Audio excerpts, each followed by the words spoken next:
Barbara. I'm Cheryl. And I'm Naima. We're three Black moms.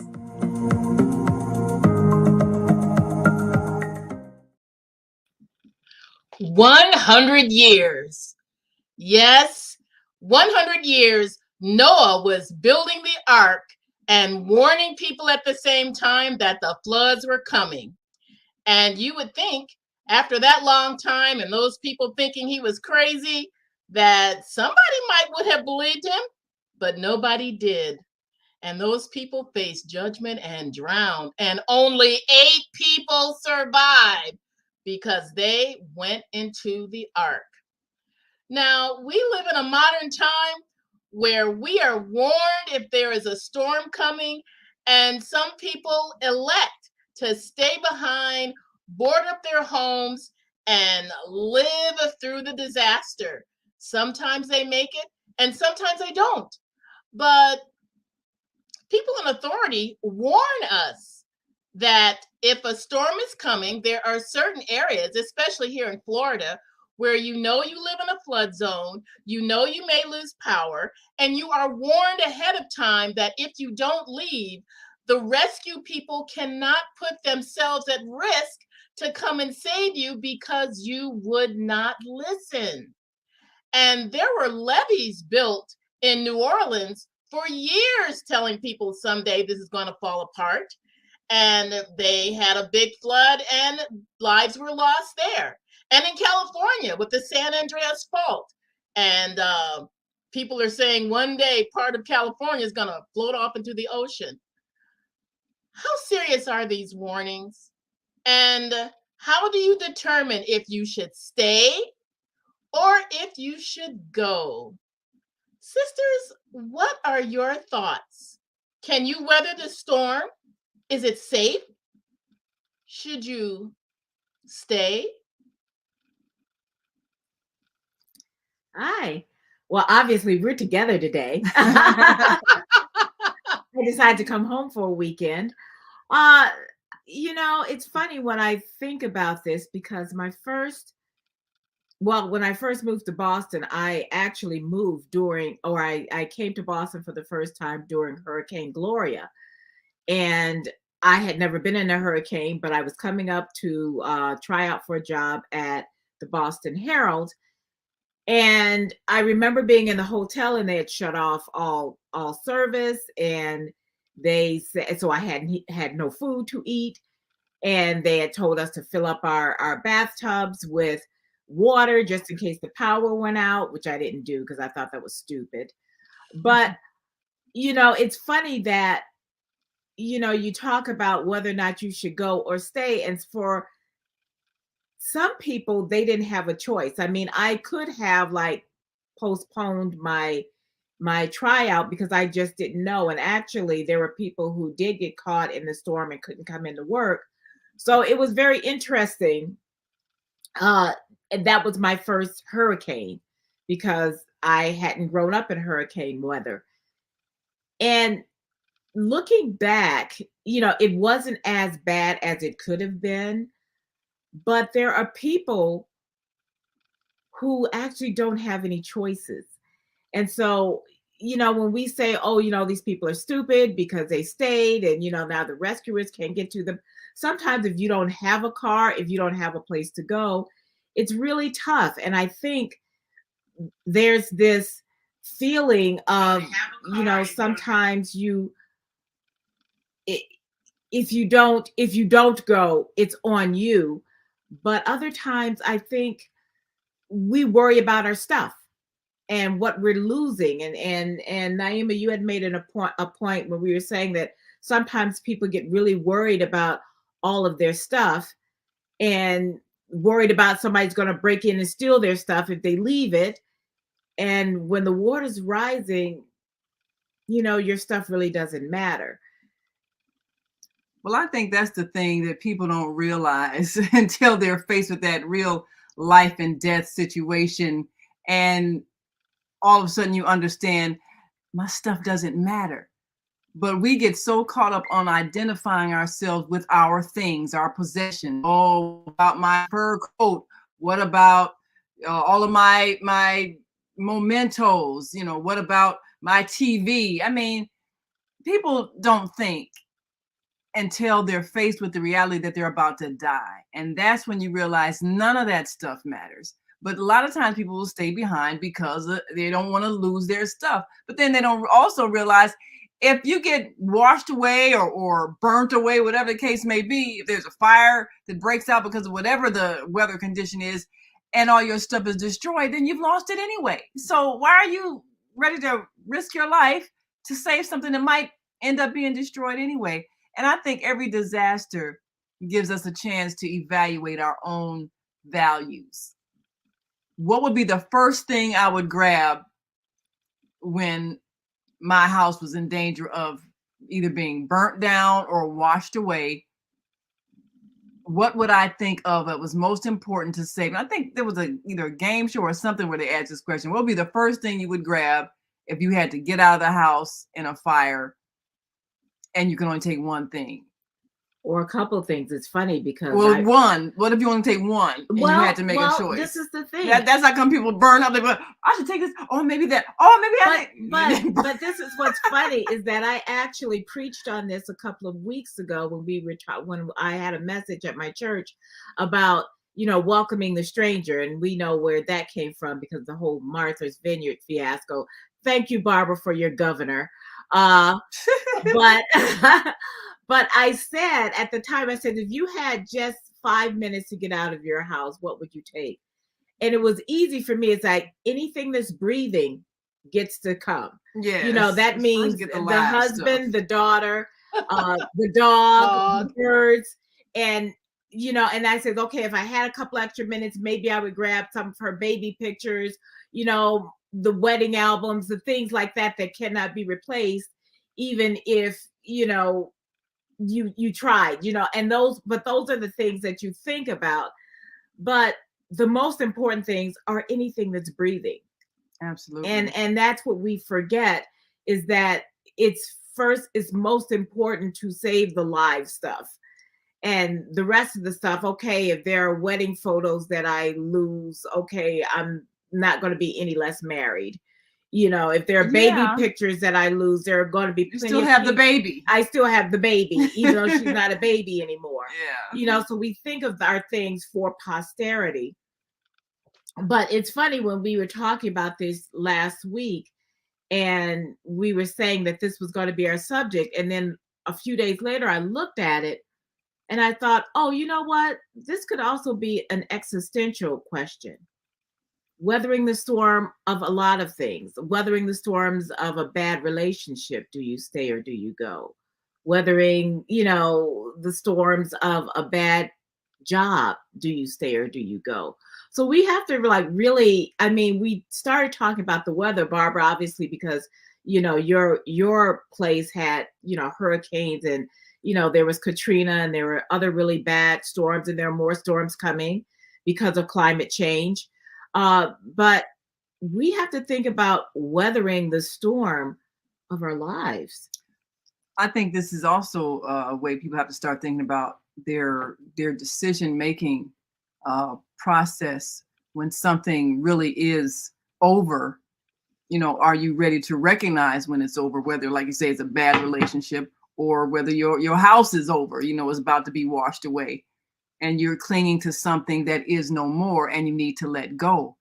And so you have to think about, why am I holding on to this if it's time for me to let it go? And sometimes people don't realize that staying is more destructive than leaving.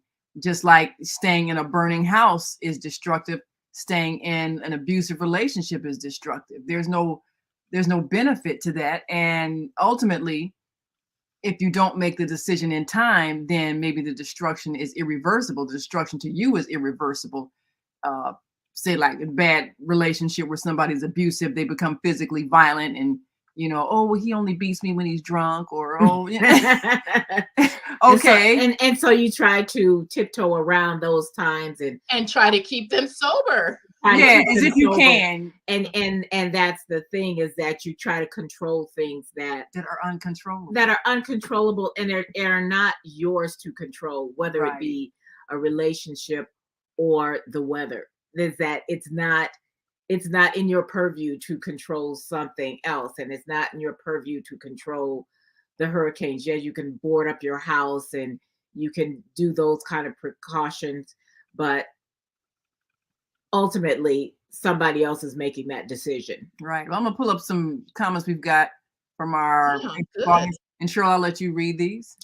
It will be, I think, is that this will only be temporary. This ain't the tornado southern towns. And who's that? This is from Eric Kofi James for US State Senate.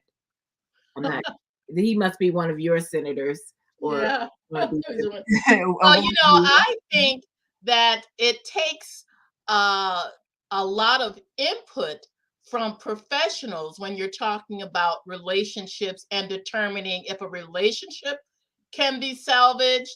Because, yes, there are storms in relationships to be weathered. Now, at some point, when it becomes abusive, and those are defined by many different avenues by many different counselors on how to deal with it. And they're in a place to determine if your health or your safety is at risk. Should you get out, like that movie that we saw where there was danger there, but not everyone saw it? Or should you try and make things work because it is workable or can be workable? Now, in terms of loving your stuff, what is it? This book that I just read called Love People, Not Things. And we place too much importance on things that are perishable, that will not last. You know, store up your treasures in heaven where moth cannot destroy, where no one can steal. These are things that are eternal, that no one can steal them from you. No one can take these things from you. Stuff that moths can eat or wreck or weather can destroy, that is not the sum of who you are as a person. We are not our things. And I think this book actually talked about how things become cumbersome because you spend more time fixing your things, taking care of your things, worrying about your things, afraid that your things are going to be stolen. And there is less time spent on relationships with other people. People are eternal. You want those relationships to help grow you as a person, and you want to put yourself into that person and invest in the person. You can't invest in stuff, and you can't take any of that stuff with you when you die. So it needs to be relegated to a place of less importance than relationships with people. And I will tell you that people who live here in Florida who were told that they needed to leave when the weather was going to be bad, and they refused to leave because of all those reasons, Naima, that you named. Oh, someone's going to steal my stuff if I'm gone, or I got to protect my stuff. And what happens is they have placed things above their own lives to their peril if they are in trouble. And usually a person is told in enough time to try to vacate if they need to get out of the city. There was one year when a storm actually did hit our area, but we knew a couple of days ahead of time. We drove on over to Georgia so we could be by Eric's sister for a few days. And granted, she doesn't live in Georgia anymore. She and her husband moved to Hawaii. So I'd be glad to vacate over there. But that's another thing, though. Sometimes you may not have a place to go if you don't have relatives. Right, if you don't we got have- another person who said who they would make sure they got yeah, out. Jody Susan Calhoun is a woman after my own heart. She says my birds, and she said her birds and her husband. So, Yeah. she's right after, she says, I actually have this all set up. And I kind of, in my own way, do too, because I have a little carrier that if I had to stick the birds in, I could stick my two doves in and take them if I had to get them out of the house. It would be funny because they would be going and my husband would not be happy because he hates my birds. But, There are some people that they're afraid of birds. They just have this thing about birds, but They shouldn't have watched that Hitchcock movie. well, you know what? I've had birds, longer than I've had a husband. So, and I've had him for 25 years. So I've always had birds. He still so, ranks second. Oh, no, but he always knows that they were here before he was, even if they weren't the same ones. So he knew me with birds. Okay, so both you and Jody would say the birds and the husband. Yeah. She says you can read that one also. Yeah. Oh my, there are storms in relationships. Yes, yeah, exactly. And that's another thing, staying or going. And what's the next thing you said? Peace of mind over peace of peace of mind, PEACE, over peace, PIECE, of anything. Absolutely. That makes sense. Definitely makes sense. Yes. And I think that's one of the things when you have to make a decision about weathering the storm in a relationship. At some point, you got to be at peace. And if you're never at peace, then why are you staying? What's the point in having a relationship if it's causing you turmoil? And you're not supposed to suffer through life. We are not here to suffer. So you got to think, why am I staying? Is it fear? Yeah. Just like, why would you stay when they tell you, well, you got to leave, your house is in the path of the storm. You must evacuate. If you don't leave, what are you staying for? What are you fearing that won't let you leave? But let's unpack that too, because just like sometimes if you're weathering the storm and there's a hurricane coming and you can't leave because you have no place to go, that can also be in relationships where you feel like you have no place to go. You don't have anybody anybody who will take you in. If there are a lot of people who are estranged from their family, or maybe they just don't have family and they don't have a place to go. And as one who has been in situations where I did not have a place to go, it's very humiliating and terrible when you have to go to a shelter because you feel like a failure and you don't feel you feel demoralized. So a lot of times people will stay because they're trying to get to the place where they can get someplace where no one knows and no one, because sometimes you have to rescue yourself and you don't know how to get out of that. You have no family close by, or your family says, hey, you're in this relationship, deal with it. Yeah. And sometimes we warned you and you wouldn't listen. So you just stay there. You keep going back because a lot of times they say it takes, I don't know how many times before people finally leave, like 7 times or something before they finally leave permanently. So, if you keep relying on those same people and then you go back to your abuser, or to say the way we would say, if you're talking about the physical sense, if you keep going back and building in that flood zone, people don't want to take you in. So it's in the emotional sense, in the metaphysical sense, in the actual physical sense.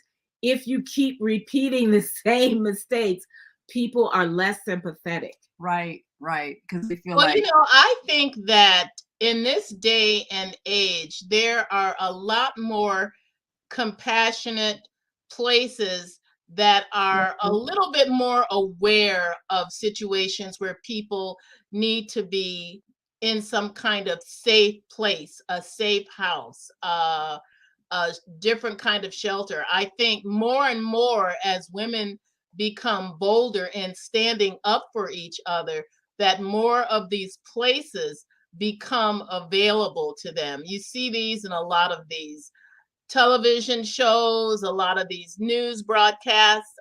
And a lot of these places have a lot of wait lists too. They're not they're not as accessible as television and even Hollywood will let you will portray. A lot of times they don't have space for you, or they don't have space for your kids, or they don't have, or maybe they have spaces for you and your kids, but they don't have space for your dog. And and those are and that's a real problem, because people who are in abusive relationships don't want to. And this is funny because this is a physical sense too. A lot of times, if you're in an abusive relationship, you can get into a shelter, but they won't take your dog. Yeah, And they also, don't have facilities for if that. you have to leave and go to a hotel or a safe place because your house is being flooded, they don't take pets. And and so there's this whole thing of, we are not as good with animals. And so a lot of times we weather the storm because we have things that are important for us to keep, and it's not just the stuff. Yeah. We weather the storms because I'm not going to leave my animal in a place with someone who may doesn't abuse care as them, much about or them. who may abuse them to hurt you. Yeah, that's crazy. And what else is we got another? Yes, I have the carrier with easy access. She's talking about her birds. Yes. So and she's had birds since she was 7, so that was 52 years. Yeah. See. Yeah. So I mean, when you have animals that are part of your family, part of you, which they should be. And some people don't realize that if they're not an animal person, they're not a pet person. Yeah, then they're like, yeah, you're doing all this for this dog, you're doing all this for this cat, you're doing all this for these birds. But yeah, they're your family, and sometimes they might really be all you have. And there were a lot of animals that were abandoned, had to be abandoned in all of these storms. Because there was an organization that was going back to, I think we did that on the podcast. They had to go back and rescue a lot of the abandoned animals who didn't have any water, because there was no drinkable water, and then they didn't get food. So you think about that, they're in distress and trying to survive and can't find shelter, can't find food. So yeah, I mean, that's all part of when you leave. Can you take everybody with you that has to go, even the animals? Yeah. And like you were saying, even in relationships, when you have to leave and maybe go to a shelter. But if you have somebody who's teenage, a lot of these shelters would not take them. So what do you do? If it's a teen boy, they may not touch your son. And it's hard because we have made everything so much harder than it has to be. Right. Obviously, climate change is the reason for the hurricanes and the storms. But because we also know that these are going to happen, we have not put enough things in place to help people weather that storm. We have not encouraged people to not rebuild in that same place. It's like it's like in California where they have the mudslides and people have these magnificent views and they're on these cliffs and the mudslides come and they lose everything. Well, they turn around if they have enough money, they'll rebuild in that same spot. Well, how many times do you have to do that? Some of them can't even get insurance because it's a mudslide territory. It's gonna slide again. So we don't, and that had happened in New Orleans too. These people, and there are other places where they're building them again and again, and they're getting the money instead of saying, you need to find someplace else. Yes, we know you have a beautiful view of the ocean, but you're going to be in it. And you need to not build your house there. And we let people indulge, and then when they are hurt by it, we allow them to indulge again. Yeah. It's like if you have a child that keeps putting their hand on the stove, usually children will remember that first time they get burned and they won't do it again. But these are like people whose child just keeps putting their hand on the stove. Like one of these days the fire's not gonna be hot. Yes, exactly. So when we talk about weathering the storms, we have to also prepare. We have to be ready to prepare for the eventual storms. Yes. And sometimes in a relationship, you don't see it coming. Maybe you ignore the red flags like some of us did. Maybe the red flags weren't there and they came later. But we have to always be getting ready to go. Yeah. When you're in a stormy relationship, just have a bag packed. Yes, yes. Just- You know, you start getting ready to go even before you know you're getting ready to go. Yeah. So, and that's the same thing with your house. If you're in a zone and someone says, okay, Hurricane Ian or whomever, Katrina or the next one is or coming. Irma, or they named like 3. Yes, know. exactly. Exactly. You know, and they get so many storms these days that they run out of names. You know, well, they'll always have a name. You know, so I think we have. It's another. Yeah, it's the same about the pets. About the huge concern about they don't take pets. Yeah. So you need to make. You have to have a go plan. Like you have to have the water and the thing and the, you know, and the clothes or whatever you're going to need. A kennel for your dog or cat, so that you can transport them safely, so that you know you can you know have a plan of action. Keep your car gassed up. You hear about a storm coming and you don't turn around and say, well, I think I'm going to just wait till tomorrow to get gas. Go on and get gas now. Yeah, they'll be out if you do done that. Yes, they'll be out. That happen. Yeah. Well, you know, they actually give you hurricane plans. I would say they do this for everyone who buys a house here, but they send something to you every year. They give you a plan of action. They give you a list of items that you need to have on hand. And actually, I have this conversation with my high school students on preparing for storms and hurricanes. What things do you have? And I remember when we were talking about the crazy gun control mindset that I live in. But when I was saying to my students, what are the things that are important for you to have in preparation for a storm? And like all these kids are saying, a gun. I'm like, a gun, you know, because you're supposed to have things like water, blankets, flashlights. And the first thing they think of is a gun. I'm like, what do you need a gun for? To keep somebody from stealing your stuff. So wow. You have to, and these were high school students. I was scared to ask the younger ones, what if they said the same thing?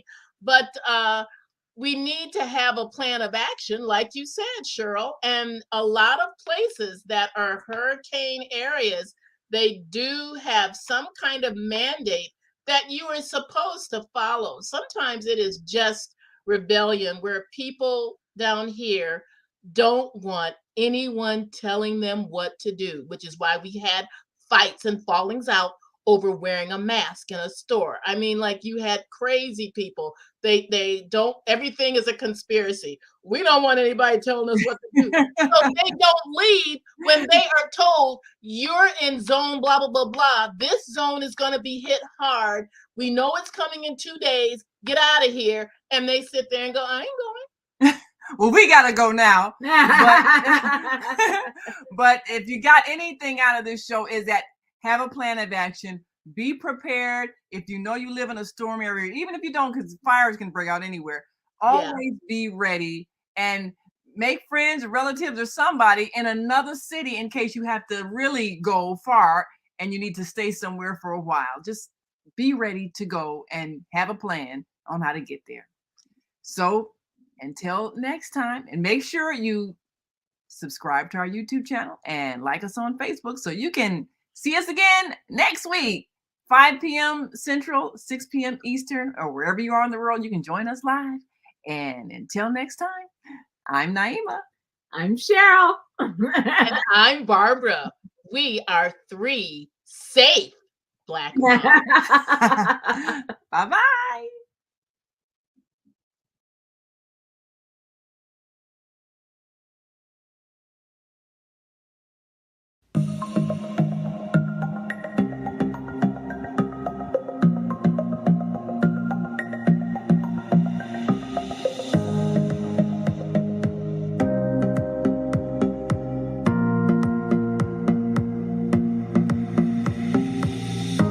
Hi, I'm Barbara. I'm Cheryl. And I'm Naima. We're 3 Black moms.